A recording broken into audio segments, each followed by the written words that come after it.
अवांजी समातुन ताईं radio voice of Sindh London.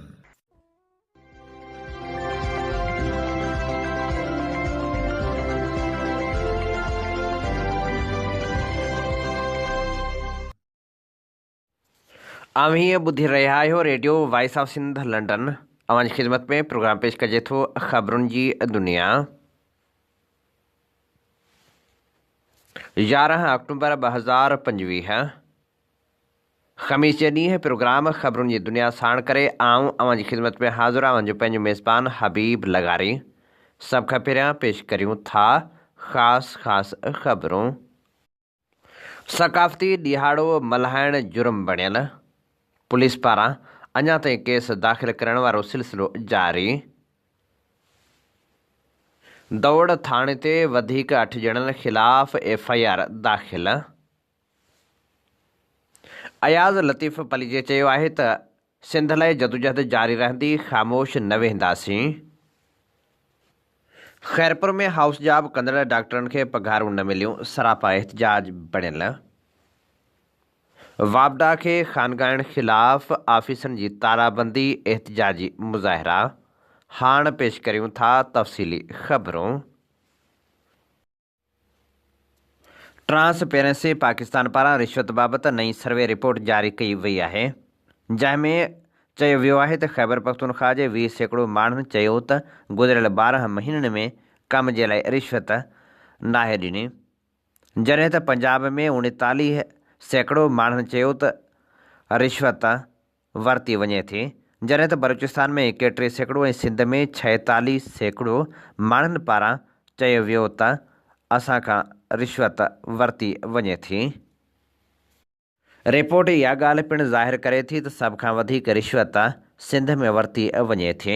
Sindh में 46% माण्हुनि शिकायत कई त हर कम लाइ रिश्वत वरिती वञे थी। सिंध में सक़ाफ़ती ॾिहाड़ो मल्हाइण बि जुर्म बणियल आहे। अञा ताईं पुलिस पारां केस दाख़िल करण जो सिलसिलो जारी आहे। दौड़ थाणे ते सक़ाफ़ती ॾींहुं मल्हाइण जे ॾोह में ताहिर अली ज़रदारी, सईद ख़ासकली, रहीम बिरोही समेत 8 ॼणनि ते FIR दाख़िल कई वई आहे, जॾहिं त क़ौमी कारकुननि पारां चयो वियो आहे त रियासत बौखलाइण जो शिकार थी चुकी आहे। नौजवाननि मथां कूड़ा केस दाख़िल करे नौजवाननि खे हिरासां कयो पियो वञे। ॿिए पासे सिंधियन नेशनल कांग्रेस पारां पिणु केस जी मज़मत कई वई आहे। सिंधियन नेशनल कांग्रेस जे अॻवान दौड़ पुलिस खे चिताव ॾिनो आहे त जेकॾहिं कूड़ा केस दाख़िल करण वारो सिलसिलो बंदि न कयो वियो ऐं कारकुननि खे हिरासां करणु बंदि न कयो वियो त सिंधी क़ौम उथी पवंदी ऐं भरपूर ताक़त जो मुज़ाहिरो कंदी। क़ौमी अवामी तहरीक जे सरबराह अयाज़ लतीफ़ परीजे खे ओसाका में रहंदड़ सिंधियन आजियाणो ॾिनो, खेसि अजरकूं ठाहे वियो। उन मौक़े ते ख़िताब कंदे अयाज़ लतीफ़ परीजे चयो त सिंध जे लाइ ख़ामोश न वेंदासीं। हिन वक़्तु इक़्तिदार जी कुर्सी ते पीपल्स पार्टी आहे, उन ख़िलाफ़ बीठल आहियूं। सुभाणे का ॿी पार्टी अचे सिंध जो अहिड़ो हशर कंदी त उन ख़िलाफ़ बि ईअं ई बीठल हूंदासीं। इन खां अॻु में ज़िया ऐं मुशरफ ख़िलाफ़ हुआसीं। असांजो कमु आहे सिंध दुश्मननि ख़िलाफ़ जदोजहद करणु। अयाज़ लतीफ़ पलीजे जो वधीक चवणु हो त 5 या 10 ॼणा बुज़दिल ऐं भाड़ी लश्कर जी अॻुवाणी करे वेठा आहिनि, तंहिं करे लश्कर भाड़ी थोरी आहे।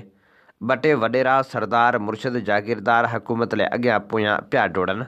पाण नाश्ते में खाऊं बेज़ो टमाटा, ही वरी असांजा दिलबर पीपला नाश्ते में खाइनि किरोड़, 2 पहरनि ऐं राति जो खाइनि किरोड़। सिंध जा अरबे रुपया लुटे ऐं सिंध जे 7 किरोड़ सिंधियुनि खे तबाह ऐं बर्बाद करे सिंध खे भड़भांग करे छॾियो अथनि।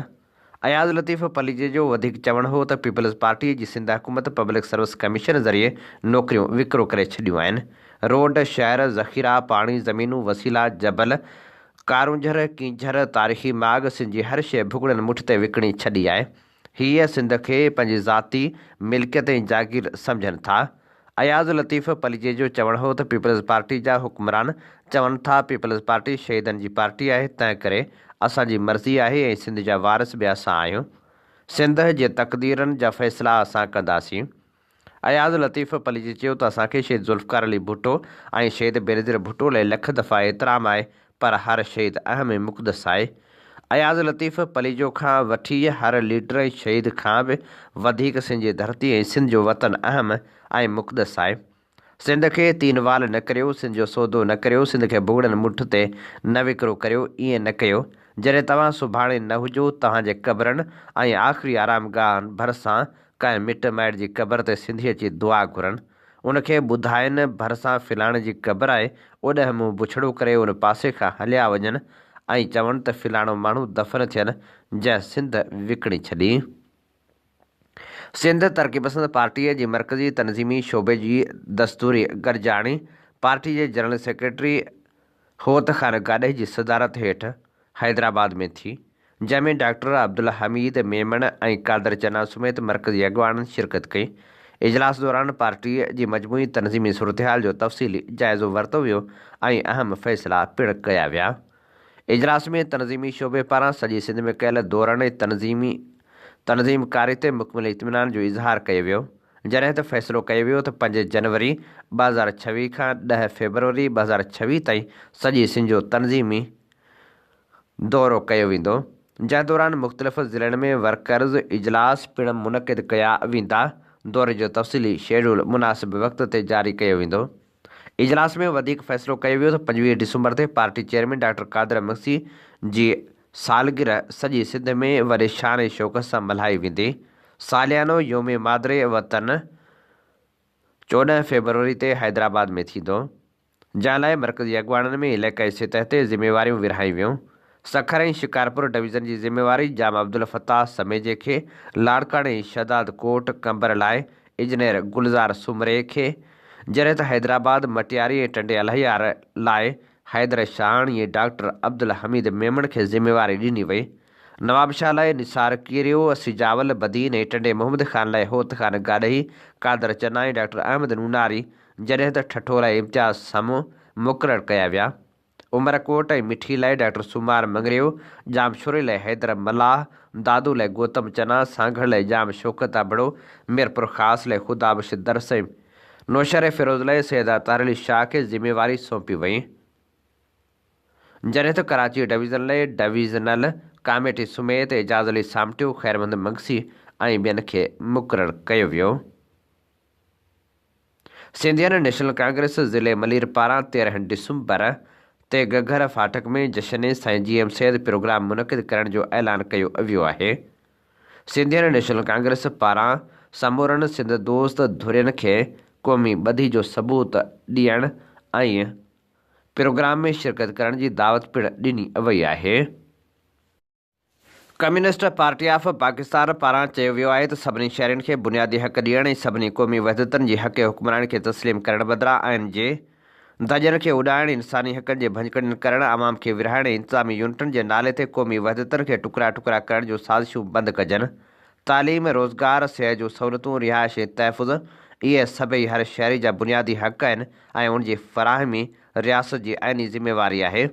रियासत उन ज़िम्मेवारी खे पूरो करण जे बदिरां ध्यानु हटाइण लाइ वक़्त बेवक़्त मुख़्तलिफ़ शोशा छॾींदी रही आहे ऐं ॿियनि हरबनि सां गॾु ताक़त ऐं रियासती जबर जो सहारो वठी रही आहे। Communist party of Pakistan J secretary general ऐं पॉपुलर लेफ्ट अलायंस जे कन्वीनर कामरेड इमदाद काज़ी पंहिंजे बयान में चयो आहे त गुज़िरियल 78 सालनि दौरान हुक्मराननि मुल्क जे अवाम खे बुनियादी हक़नि खां महरूम रखियो आहे। कुझु रियासती इदारनि, जिन में अदलिया मजमूई किरदारु अफ़सोसनाक अदा कयो आहे, हिन वक़्तु इंसानी हक़नि खे जंहिं बेदर्दी, बेरहमी ऐं सफ़ाकी रियासती जबर हेठि कुचलियो पियो वञे, अहिड़ा मिसाल माज़ी में नथा मिलनि। हुन चयो त बलूचिस्तान हुजे या ख़ैबर पख्तूनख्वा, सिंध हुजे या सिरैकी वसेब, पंजाब हुजे या कश्मीर ऐं गिलगित बल्तिस्तान, हर हंधि जबर, डप, ख़ौफ़ ऐं अदम तहफ़ुज़ जो राज आहे, पर को ॿुधण वारो नाहे।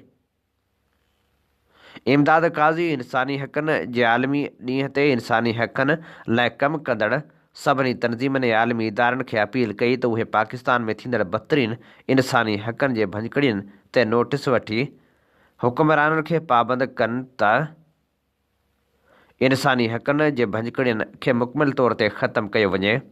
शहरियुनि खे खंबे गुम करणु, गिरफ़्तार करणु, तशदुद करण ऐं सज़ाऊं ॾियण जो सिलसिलो ख़तमु कयो वञे। सभिनी शहरियुनि खे बराबरि हैसियत, बराबरि हक़ ऐं बराबरि तहफ़ुज़ ॾिनो वञे। आवाम खे विरहाइण बदिरां बिना कंहिं इम्तियाज़ जे सभिनी शहरियुनि खे तालीम, रोज़गार, सिहत, रिहाइश ऐं तहफ़ुज़ जी फ़राहमी खे यकीनी बणायो वञे। केनशा में सीनियर उस्ताद ऐं अवामी तहरीक जे अॻवान हारी अॻवान बख़्त हुसैन मल्लाह जी तर्जीह जो सिलसिलो जारी आहे, जॾहिं त तर्जीहती मेड़ाको पिणु मुनक़िद कयो वियो। अवामी जमहूरी पार्टीअ जे मरकज़ी general secretary advocate Lal Shah, अवामी तहरीक जे अॻवान अयाज़ जमाल चांडियो, हमीद इनकलाबी, बख़्त बुरड़ो, मियांदाद बिरहमानी ऐं ॿिया पिणु तर्जीहत लाइ पहुता, जॾहिं त टीझे जे मौक़े ते मेड़ाको मुनक़िद करे भेटा पिणु पेश कई वई। उन मौक़े ते ॻाल्हाईंदे अॻवान चयो त बख़्त हुसैन मल्लाह इलाइक़े जी सूंह हो। हूअ केनशाह समेत भरपासे जे इलाइक़नि लाइ हिकु मिसाल हो, जंहिं हिमत ऐं बहादुरी सां नियाणियुनि खे तालीम, बेॾियारी ऐं सियासी जदोजहद में बि हमेशह अॻभरो रहियो। संदसि ख़िदमतूं, संदसि कावशूं, संदसि जदोजहद खे कॾहिं बि विसारे या नज़रअंदाज़ करे नथो सघिजे। अहिड़ा माण्हू सदियुनि में पैदा थींदा आहिनि जेके पंहिंजे इलाइक़े, पंहिंजी बिरादरी ऐं पंहिंजे ॿारनि तोड़े पंहिंजी क़ौम लाइ मुसलसल जाग खोड़ींदा आहिनि। जीअं सिंध मुहाज़ जे चेयरमैन रियाज़ चांडियो पारां 22 डिसंबर ते हैदराबाद में ऐलानियल तहफ़ुज़ सिंध मार्च जी राब्ता मुहिम जो सिलसिलो जारी आहे। काल्ह हूअ सेवण मां थींदो सेवण जे क़ौमी मर्कज़ करमपुर में पहुतो, जिते क़ौमी कारकुननि भरपूर आजियां कई। उन मौक़े ते गरजाणी खे ख़िताब कंदे रियाज़ चांडी चयो त सिंध ग़ैर महफ़ूज़ बणिजी वई आहे। सिंध जा माण्हू ग़ैर महफ़ूज़ आहिनि। असीं सिंध लाइ जदोजहद जे सिलसिले में निकिता आहियूं। सिंध अदम तहफ़ुज़ जो शिकार, छो त पाकिस्तान में सिंध महफ़ूज़ न आहे। महफ़ूज़ सिंध जूं सरहदूं न आहिनि, जहिड़े वक़्तु चाहिनि त धारियुनि जी लोध अचे। सिंध महफ़ूज़ न आहे, जहिड़े वक़्तु चाहिनि त उनजो दरिया जा रुख मोड़नि, पाणी खणी वञनि। सिंध ग़ैर महफ़ूज़,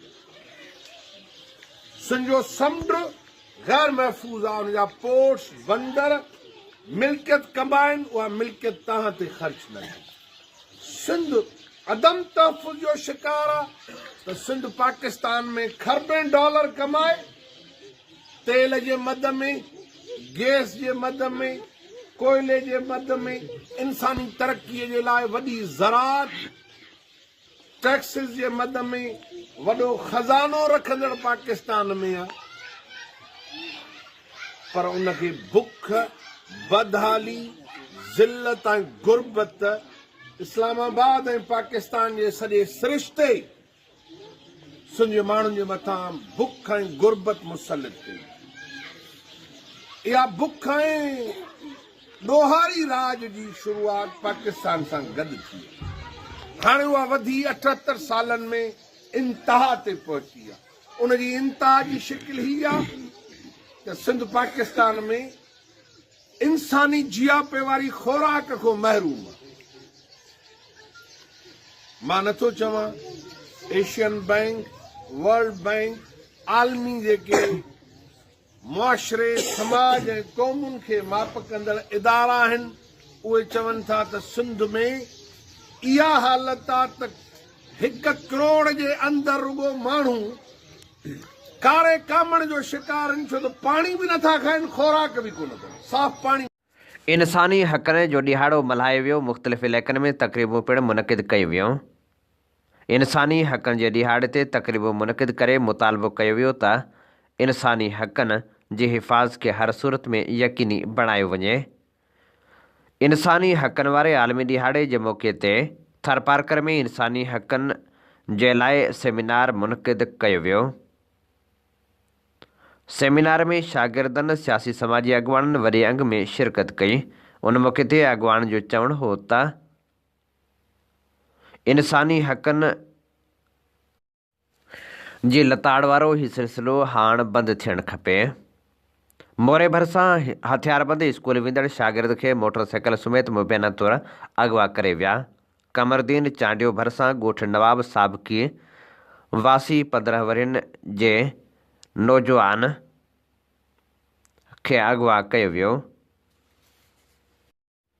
पुलिस जो चवणु आहे त इमरान साबिक़ीअ जे अगवा जूं हक़ीक़तूं जल्द मंज़र आम ते आंदियूं वेंदियूं ऐं शागिर्द खे जल्द बाज़ियाब करायो वेंदो।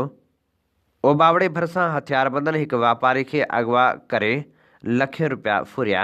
मुतासिरनि एहतजाजी धरणो हयो। हथियारबंदनि करियाना जे होलसेल डीलर शबीर अहमद मेमण खे दुकान बंदि करे घर वेंदे रस्ते मां अगवा कयो ऐं जवाबदार फ़रार थी विया। ठठे में बदअमनी ख़िलाफ़ वापारियुनि शटरबंद हड़ताल जो ऐलान करे छॾियो। ठठे शहर में बदअमनी में वाद ख़िलाफ़ वापारियुनि हड़ताल जो चेतावनी ॾींदे चयो आहे त पुलिस अमन अमान कराइण में मुकमिल तौर ते नाकाम थी वई आहे, जंहिंजे करे परेशानियुनि में मुब्तला आहियूं। चोरियुनि ऐं फुरनि जूं वारदातूं रोज़ जो मामूल बणिजी वयूं आहिनि।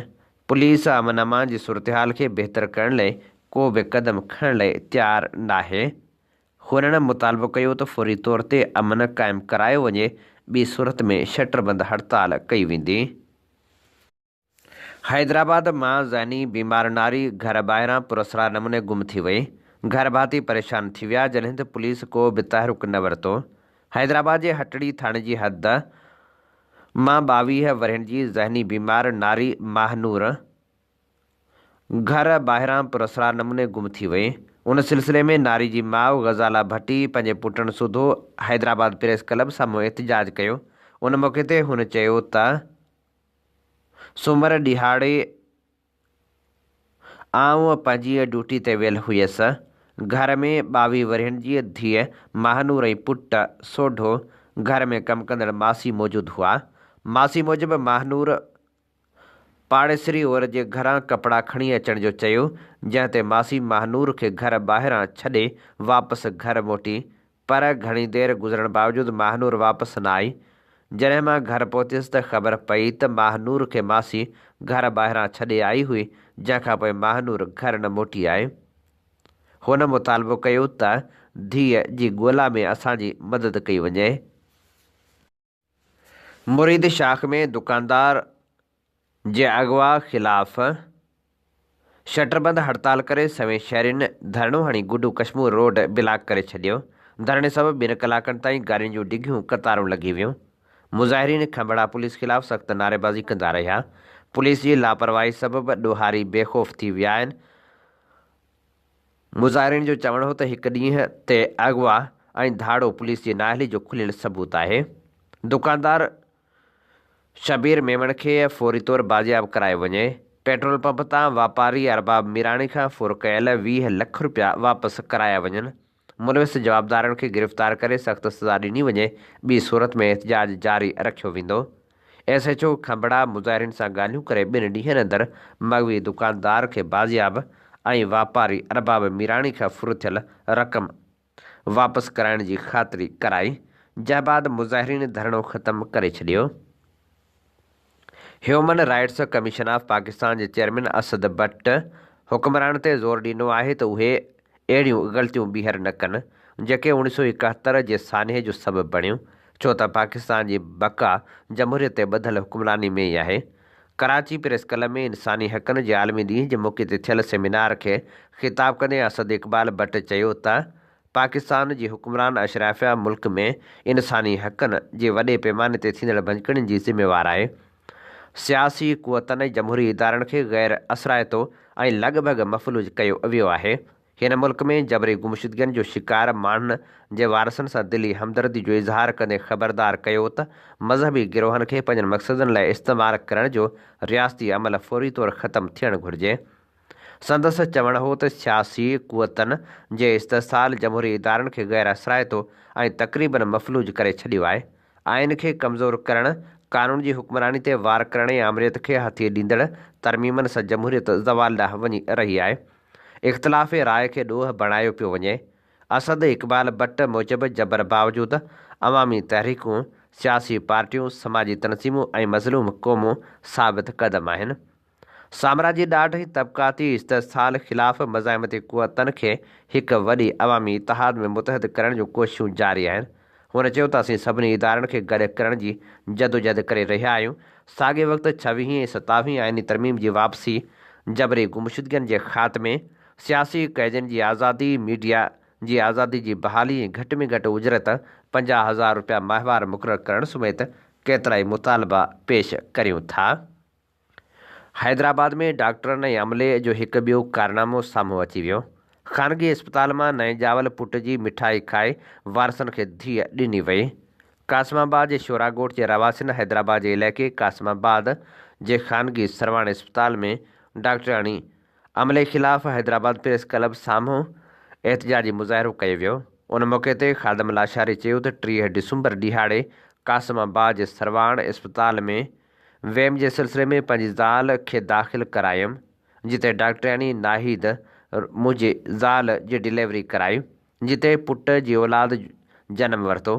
पुट थियण ते समूरनि डॉक्टरनि अमले पुट थियण जी ख़ुशी में मिठाई खाधी, ख़र्चूं वरितियूं, जॾहिं त ॿारड़े खे एक्यूबेटर ते रखियो वियो ऐं ॿिए ॾींहुं ॿारड़ो बर्थ सर्टिफिकेट सूधो कागज़नि में पुट लिखी हवाले कयो। घर पहुचण ते ॾिठोसीं त पुट बदिरां धीअ जो ॿारड़ो आहे। जंहिंखां पोइ अस्पताल इंतिज़ामिया ऐं डॉक्टराणी सां राबितो कयो, जंहिं जांच जो आसरो ॾेई मोटाए छॾियो। हुननि DG सिहत हैदराबाद हेल्थ केयर कमीशन सूधो वस वारनि खे अपील कई त मामले जो नोटिस वठी असां सां इंसाफ़ कयो वञे। लाड़काणे शहर जे हैदरी टाउन मुख्य कारोबारी मर्कज़ कैंडी मार्केट अॻियां गुज़िरियल केतिरे ई अरसे खां वठी नालियुनि जो गंदो पाणी तलाउ जी सूरत में जमा थियल आहे, जंहिं सबबि इलाइक़े वासी, दुकानदार ऐं शहरी सख़्तु परेशानियुनि खे मुंहुं ॾेई रहिया आहिनि। इलाइक़े वासियुनि मंसूर खोखर, हुसैन लांघा, राजा शेख, माजिद अली शेख ऐं ॿियनि एहतजाज कंदे चयो आहे त सफ़ाई कराए असांखे मुश्किलातुनि खां बचायो वञे। माजिद शहर जी PTCL जे काफ़ी वक़्त खां बंदि पियल ऑफिस ते सरकारी धुर जी सियासी जमायत जे अॻुवान मुबियना ताला तोड़ाए सफ़ाई कराए पंहिंजा ताला हणी छॾिया। PTCL ऑफिस बंदि थियण खां पोइ केतिरा ई साल मुख़्तियारकार रेवेन्यू मांझंद खे ऑफिस हवाले थियल हुई, जंहिं ऑफिस खे तालका अस्पताल मांझंद जी इमारत में मुंतक़िल करे बासर ऑफिस में रखियल सामान खणाए मुख़्तियारकार ऑफिस मुंतक़िल कराए पंहिंजा ताला हणी छॾिया, जंहिं ते हितां जे सियासी समाजी तंज़ीमुनि जे अॻुवाननि सख़्तु रद्द अमल ॾींदे कब्ज़ो ख़तमु कराइण जो मुतालबो कयो। ॿिए तरफ़ राब्ते करण ते मुख़्तियारकार मांझंद ॿुधायो त DC ऑफिस मां लेटर जारी करे इमारत वापसि PTCL हवाले कई वई आहे। हाणे उन इदारे जी ख़बर नाहे त ऑफिस कंहिं हवाले कई वई आहे। टंडे जाम वासी कार मालिक ई चालान जमा करण लाइ परेशान, हैदराबाद में एहतजाज।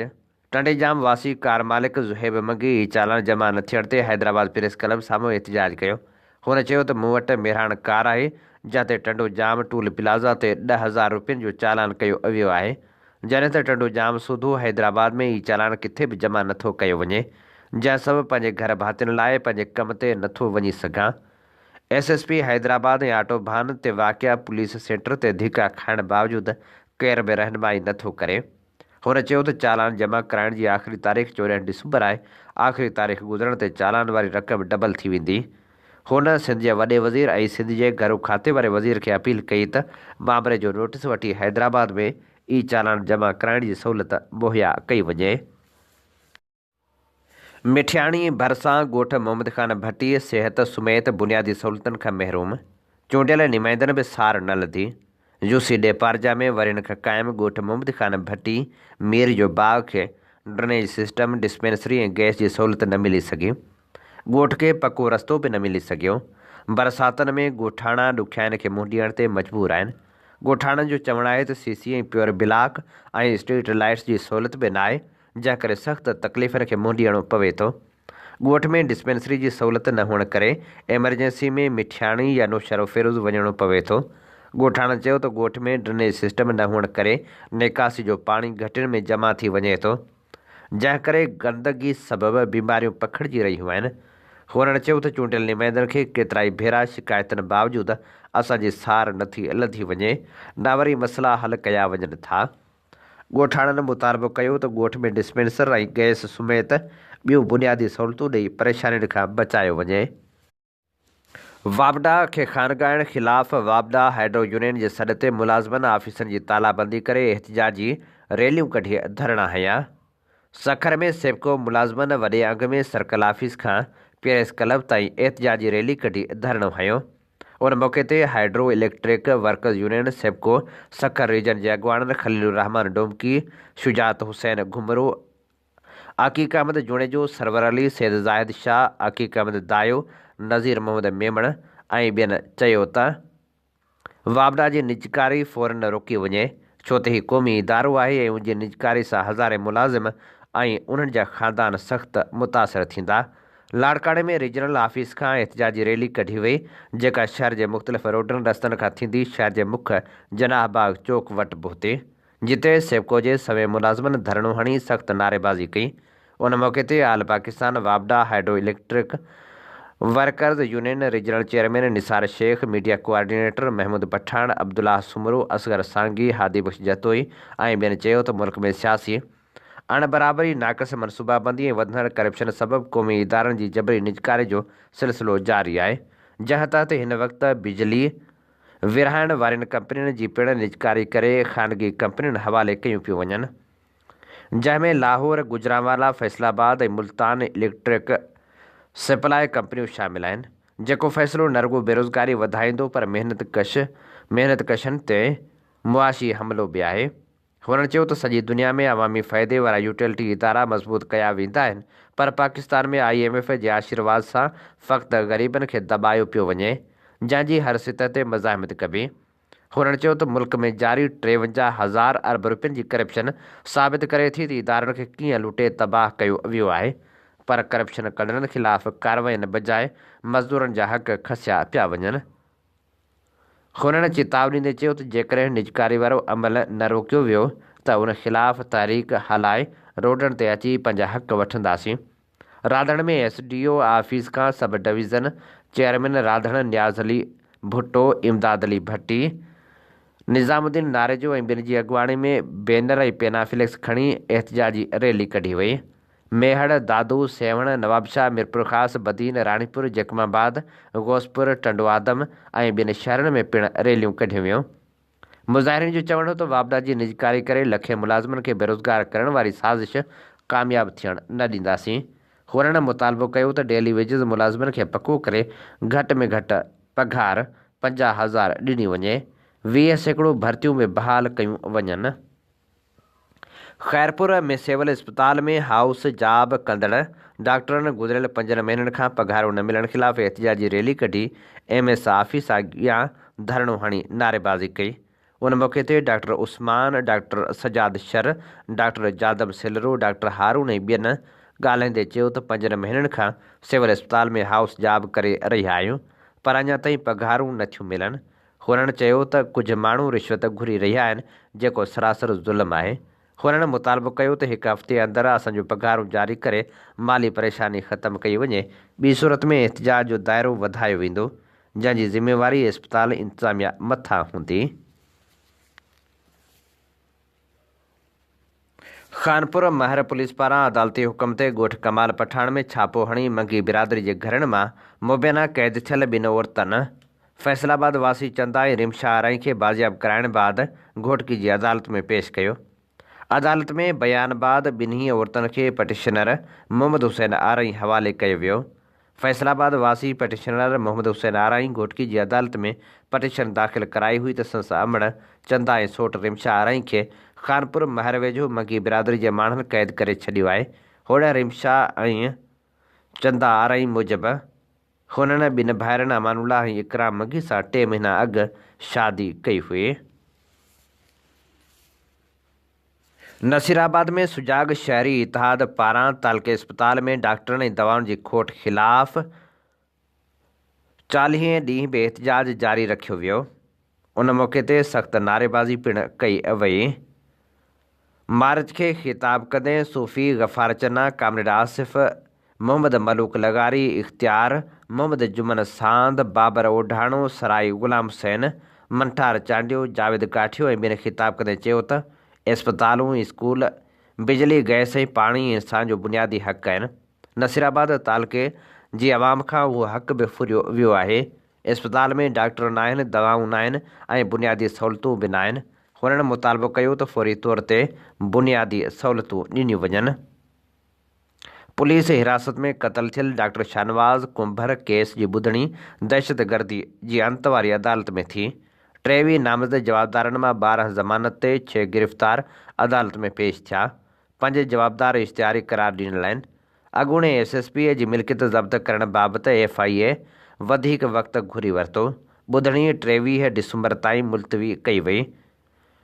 मीरपुर ख़ास में उमरकोट जे रवासी डॉक्टर शाहनवाज़ कुंभर जो पुलिस हिरासत में थियल क़त्ल केस जी ॿुधणी दहशतगर्दी जे अंत वारी अदालत में थी, जंहिंमें पीर उमरजान सरहंदी, अॻूणो SSP उमरकोट आसिफ़ रज़ा बलोच, अॻूणो CIA इंचार्ज इनायत ज़रदारी, अॻूणो SHO सिंधड़ी नियाज़ अहमद खोसो, दानिश भट्टी, डॉक्टर मुंतज़र मेहदी ऐं ॿिया पेश थिया, जॾहिं त 5 पुलिस एहलकार इश्तिहारी करार ॾिनल आहिनि।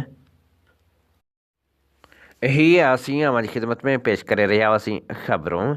इन ते प्रोग्राम ख़बरुनि जी दुनिया जो वक़्तु पुॼाणी ते पहुचे थो। पंहिंजे मेज़बान हबीब लगारी खे ॾींदा इजाज़त। जॾहिं पेर तेॾहिं ख़ैर। अवां जी समातुनि ताईं radio voice of Sindh London